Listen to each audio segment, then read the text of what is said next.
Hello, Artist in the Wild fans. It is me, your resident artist who is wild, living in the wilds of Baltimore. As we mentioned, I'm back in my hometown, not entirely of my own choosing, but I'm making the most of it as I do with everything, trying to rewild this place while I'm here and also just help a friend out and do some good deeds and have some fun and see some progress. I love seeing progress on projects. It's very satisfying to me. So I got dressed up today for editing. I had to sit down in the office and do some editing because I've been too busy, like really just overwhelmed with all the projects here. And also fall is just so busy.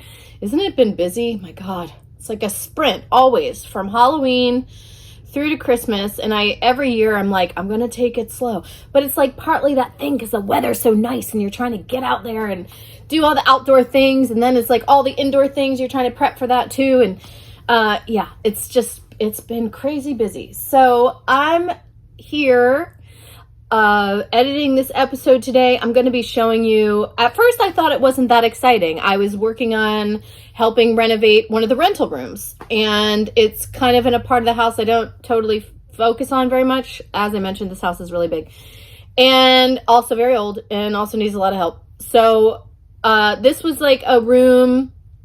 It just needed painting, but it got a whole makeover. And then also we decided to rip out the carpet, or I decided to rip out the carpet because of the success of the middle room. There's like 2 bedrooms and a middle room, and I tested out taking the carpet out in the middle room, and it wasn't too bad. It still looks better without the carpet, even though it's kind of gnarly. So I show another, I just show this, what's going on with this rental room, but I think it's a really beautiful room. And, so I wound up wanting to show it to you guys. The other thing I'm going to show you today is just more cooking, some more of my health things. So we'll get into that. I'll pop back in as I need to. In the meantime, please enjoy episode 7. I've been releasing these on YouTube, so I start on Substack.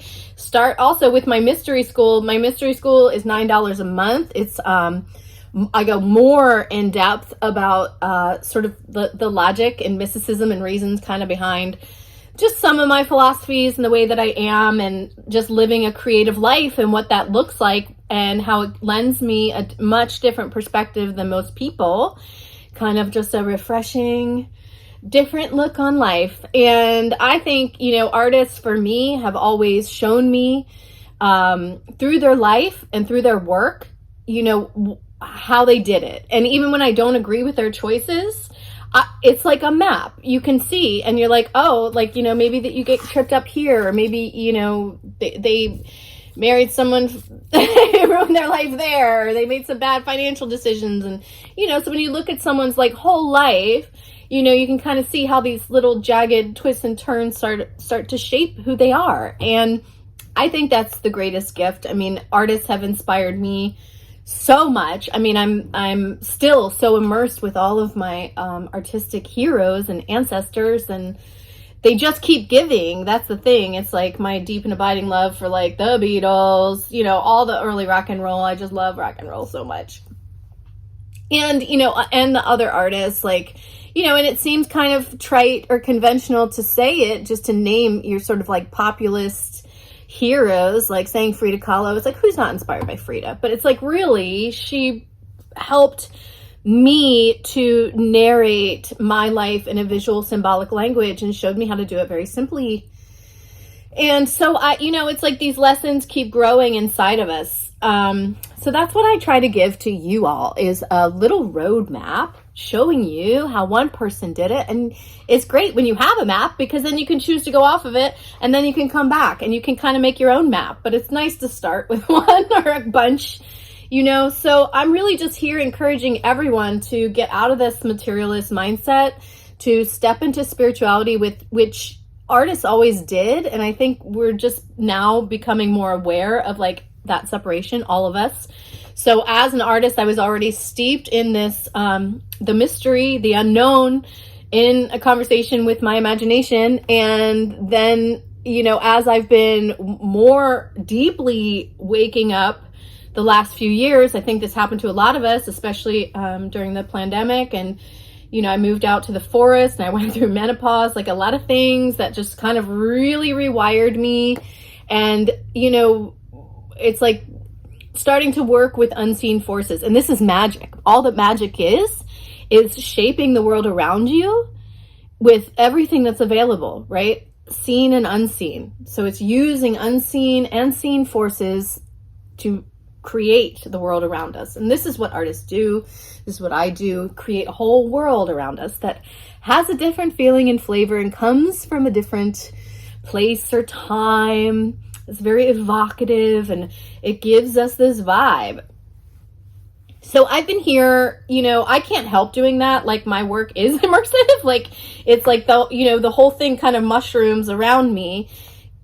And then when I'm in a comfortable nest, this is why I called my studio that I lost out in Northern California, the nest, because it's like once I have the nest, then I can lay the eggs and raise the chicks and send my art babies out into the world. So in a really long roundabout way, this whole project since I got here in late July was, or early July, mid-July, I can't remember. I've been here a while.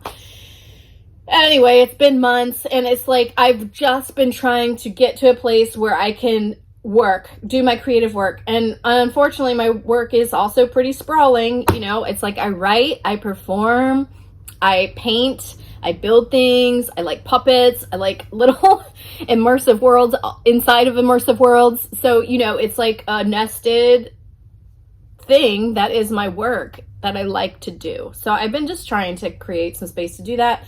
I'm inching closer. I'm not there yet, so I'm getting a little restless, tired, cranky. One might say I've been a bitch at times. It happens. Anyway, so yeah, that's what I'm excited about, and I feel like I'm getting a little bit closer to actually being able to do some work, because then once I can do some work, then I start needing other people and I start building a container for lots of fun things to happen with lots of people. And I'm really good at creating these participatory, collaborative containers where I still have a vision, it's still moving forward, and there's lots of room for other artists and creative people to come in and flex their creative muscles, strengthen those creative muscles, and do that within, you know, kind of a larger mission, a larger project. It's really great to be part of a team and work towards something that's really, you know, beyond what we can do by ourselves. And that's the sweet spot. That's why I love shows. That's why I love cabaret. It's why I love like movies and events. You know, it's bigger than me. It takes more than just me. I like my own work too. Of course, I do little teeny tiny paintings and I do lots of other things for myself, and I make my whole world, you know, very colorful and fun. So that's what's going on. I'm really grateful if you're here. If you're here on YouTube, and you're just getting to know me, you know, you can check out the Substack. I do a bit of writing, and then the membership side is just $9 a month, like I said. And you get supplemental videos. I can't say for every single public episode, but like for a lot of them. I've gone into like fasting stuff, like a lot of my diet nutrition hacks that I've had to research and learn, you know, outside of the system, and that work also, and that are cheap and available, and restore your natural connection to your intuition, to your higher self and stuff like that without giving away your power. So I think that's enough for now. Done all the commercial things and the disclaimers and told you what's in store, and I'll pop back in as needed. In the meantime, enjoy this episode 7 of Artists in the Wild. Oh!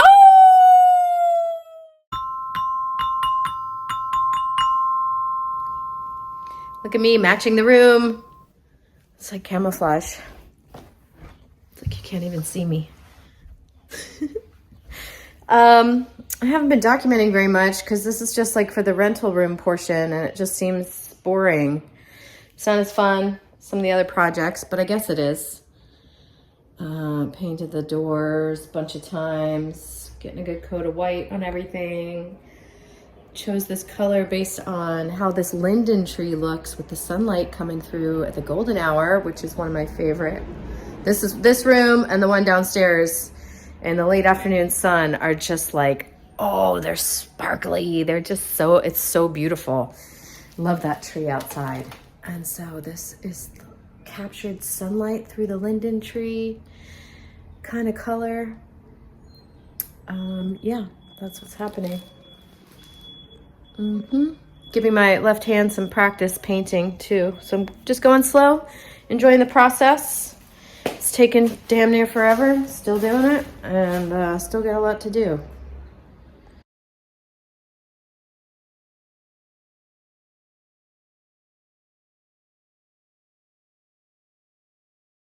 Okay, so I'm just going in and doing touch-ups.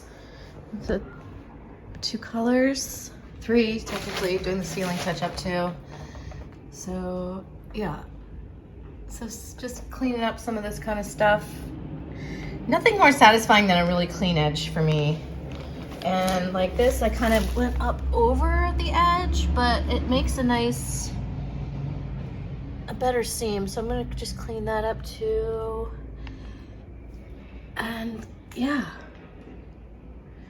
if it goes over, I just do the opposite color and keep cleaning it up back and forth. I can do that for a long time, unfortunately, but we're just gonna do it one round.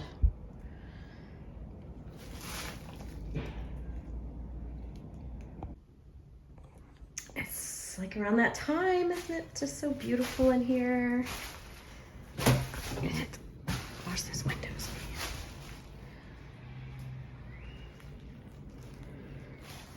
Good. Got these doors done.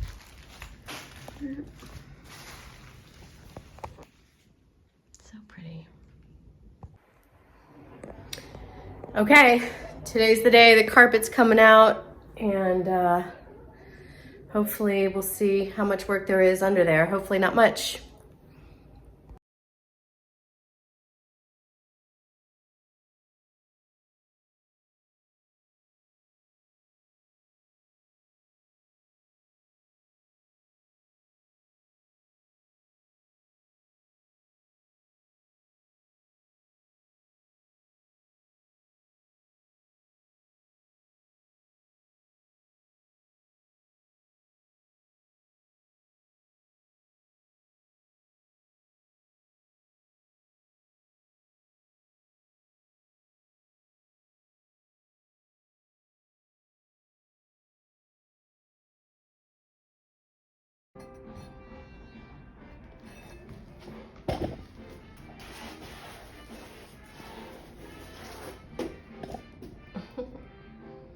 It's a lot of dirt.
Okay, so here it is after vacuuming. That is, yeah, just a discoloration. Kind of weird that it's in that perfect square. But, yeah, we're just gonna go through now and clean up all this stuff. This is like staples where the foam was put in, so I got to go through, and I'm just gonna try to soak this off. It's like water damage through the rug that just made this adhere, kind of like wallpaper. It's really annoying, but we're making progress.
Okay, so the bad news is I bought a hipster kind of vintage retro but new portable record player at the thrift store, and had to return it because I ordered a cord from there and it still didn't work. Anyway, and with my money, this is what I got. Look at these ships, you guys. They've sustained a little damage here on the bow. Must have been quite a storm, but look how absolutely freaking adorable. All wood. I'm gonna clean them up. I think it got a lot of dust in there. But look at this. Oh my god, can you just even get over how absolutely cute they are? Oh! And this one's really quite a jaunty angle. I got this book, which I listened to this on an audiobook driving a camper van around New Zealand with my ex-husband. But I was like, oh, you know what? I'm going to read it again because I'm looking for books. And The Piece of Resistance. This is on some sort of stone of some kind. A really very, very nice clown painting. Not even signed. And this is unbelievable. So that was $4. The two boats together, one was $4, one was $6, $10. The book was $1. Absolutely amazing. I can't get over the beret. It is beret season. I'm very excited about this. I mean, it has like a little nipple on it. You see that?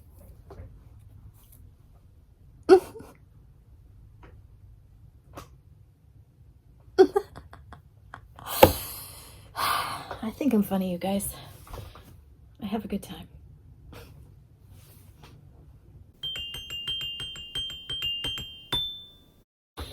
So one of my health hacks since menopause, and since eating meat, again, I had stopped eating meat for about 20 years, partly because I grew up near factory farms and found them very upsetting. Out on the eastern shore of Maryland, it was like cornfields and fishermen and, farmers and stuff. And it just wasn't the factory farming thing, just the scale of it, the smell of it, everything was very upsetting to me for many years. And then I lived mostly a yoga life. But then during menopause, I moved closer to farms out in Northern California where they grow all the food for us. California actually feeds a lot of the country. I learned enough through different podcasts and stuff. You have to look in the underground. Like it's foolish to think that what they're telling us is real anymore. We've been lied to about everything. So part of my journey has been rediscovering what I think is a proper relationship of living in reciprocity with the land, which many progressive farmers actually convinced me that proper responsible caretaking of the land and the earth also includes the animals, and that if people are breeding less cattle and these kinds of animals that have the little hooves that go and aerate the land and cover more of the land and mow the grass naturally and deposit all the nutrients through their poop that the soil just needs all by itself, it just makes so much more sense, and that there are ways to not back graze the cows so that they are actually nurturing the soil, and you can bring through different animals like pigs after and chickens after, and they deposit the nutrients in these ways that actually restore the grass, restore the soil, just naturally creating this ecosystem and tending it. And that, you know, part of it is this life and death cycle. And I don't know, I guess I just got older and had a different relationship to it also, and used animal medicine to manage my menopause, which, if you don't understand about menopause, I actually also think it was kind of triggered by a flu vaccine that I took just prior to the pandemic. So my whole health journey has really been with food and natural healing. So eating liver once a month is just part of my preventative protocol at this point. I definitely have had to reacclimate my palate to kind of more intense meat flavors. I did grow up eating venison and liver and things like that, but yeah, it can be intense. But you know, there is real value in acclimating your palate to the bitter, because that's where the health is. And also the pungent and the strong, you know, like fermented foods and you know, like bitter greens and all these things. So, you know, and I do kind of just like roll my eyes a little bit when all my friends are like, oh, I don't like that. I don't like this. I don't like that. I don't like this.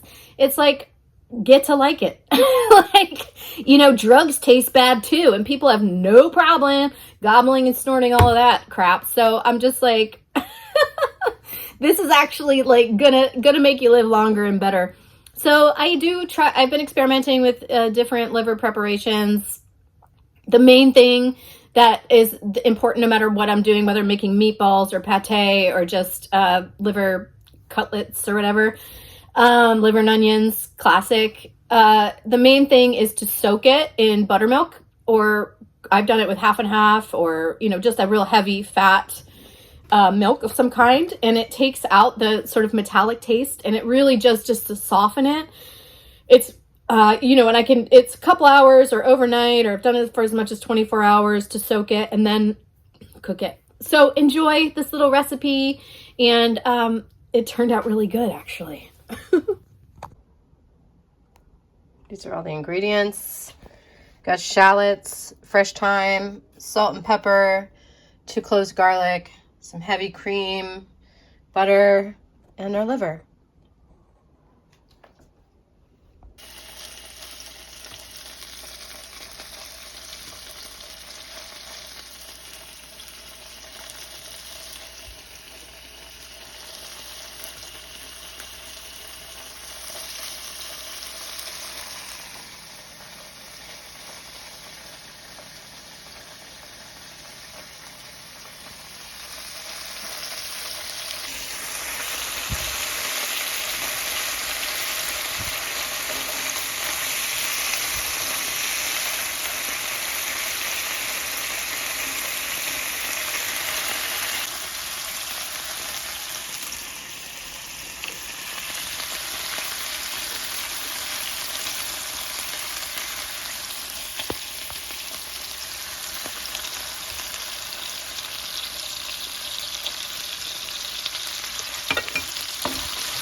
So I didn't properly document like how well it turned out, but it was very good. It lasted for like a week and a half, and I just put it as a spread on sandwiches or with a burger. I actually ate it with a burger and fried onions and cheese. That was delicious. I brought a special aged cheddar to eat it with those skinny little rice cakes and some other crackers or some French bread or whatever.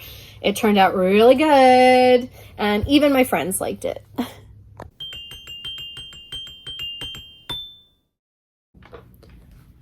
Gluten Morgan, I'm here trying to make something funny and creative.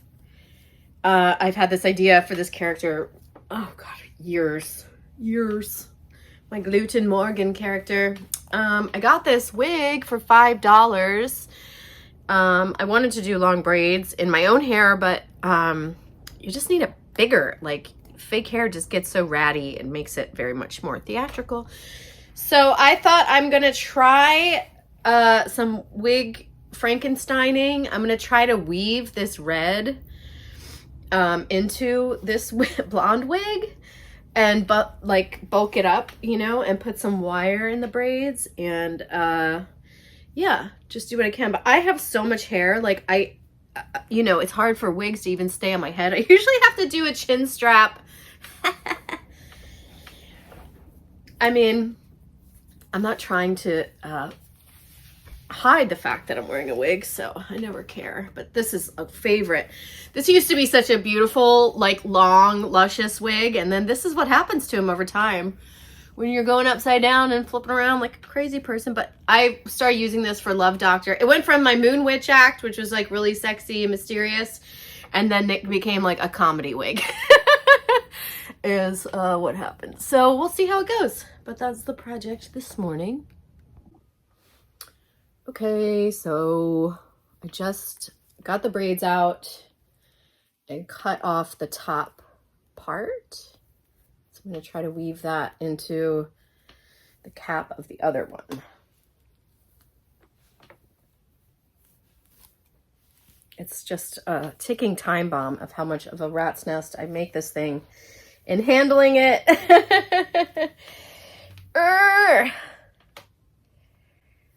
Oh God, synthetic hair is just, ooh. It's not the real thing, you guys, but it's fun. Okay. Oh, but then I gotta figure out how to get the orange into the blonde. I might have needed to do this on the other wig cap, but I know this one fits on my hair. Because like I said, I have a lot of hair of my own, so even holding wigs on is like a big thing. And not every wig cap fits my big head. You know, once I was in Paris when I was romantic in my 20s. It was the first trip I took by myself. And on my last couple days, I was like, I'm going to buy myself something really special to remember this trip. And I went to this hat shop that I'd been passing for several days, and it was like all beautiful millinery, handmade. And I went in and I started trying hats on, and at one point the woman was working with me and putting them on me, and then she said at one point that trop grand, my head was too big, and she turned around and left the front of the shop. She just left me with this news of my big head, that my head was too big for any hats in her shop. I was like, I didn't know I had a big head, but I also have a lot of hair, so there's that.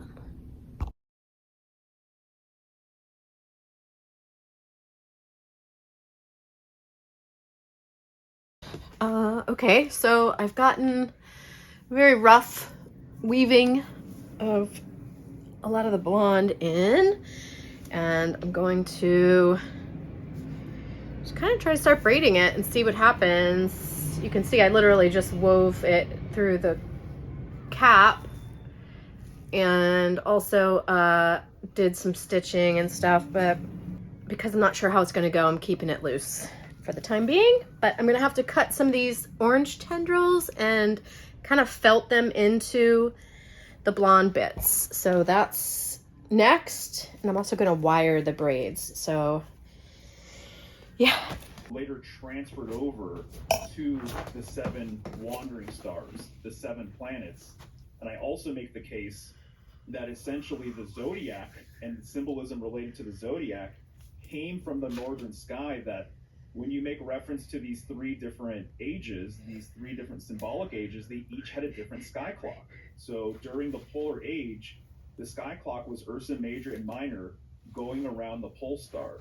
My understanding is that around 90% of the world can actually see Ursa Major in the sky because they are circumpolar, so they're up in the north, so they don't dip below the horizon for a lot of people. during the lunar age, which I think was probably a transitional age, the main sky clock was the moon, keeping track of the moon and what the moon does.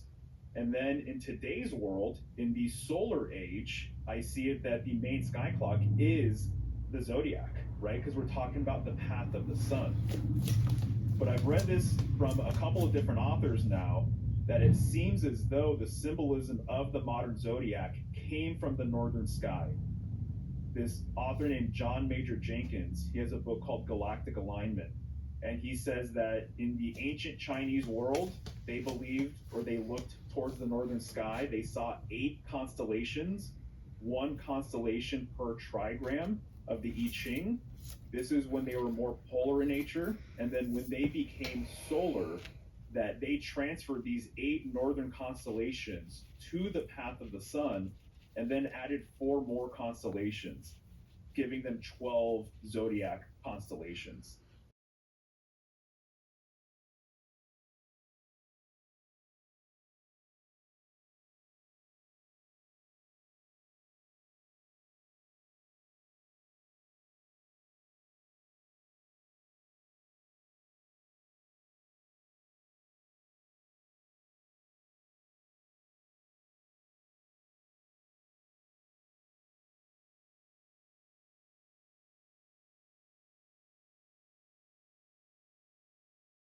For their blind faith in a clearly corrupt infrastructure designed to maintain control and extract value, not distribute truth and encourage us to be our best selves.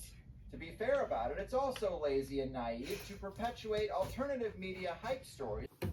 We did it. That's a wrap on episode 7 of what I'm calling season 2, which, you know, why not? I just restarted it and that felt like a season. So thanks for watching, y'all. Please like, subscribe, and share and help me grow this little channel and my blog over on Substack, which is Artists in the Wild. You can find me under TRIXIELittle.substack.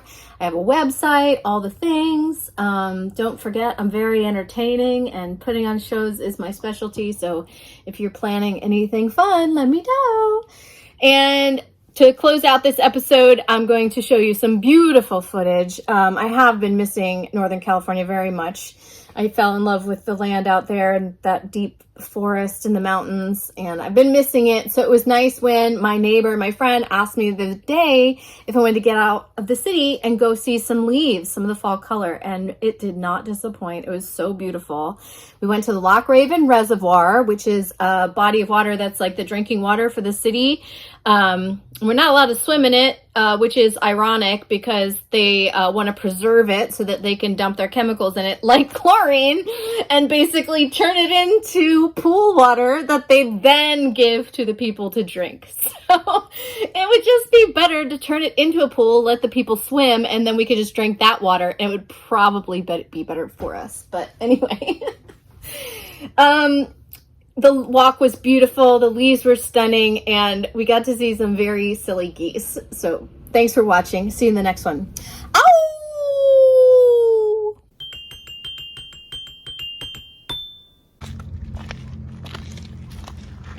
Oh man, this is tasty. Yeah. Look at all these guys.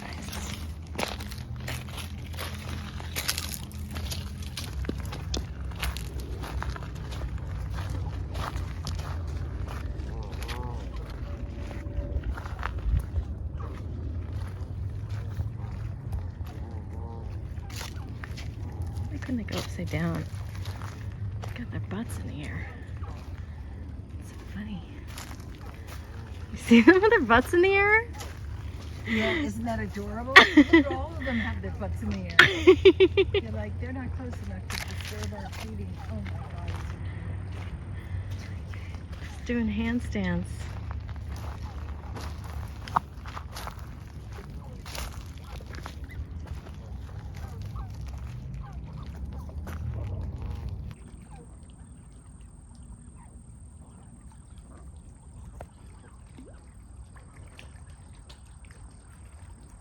Oh my God, just dabbled red.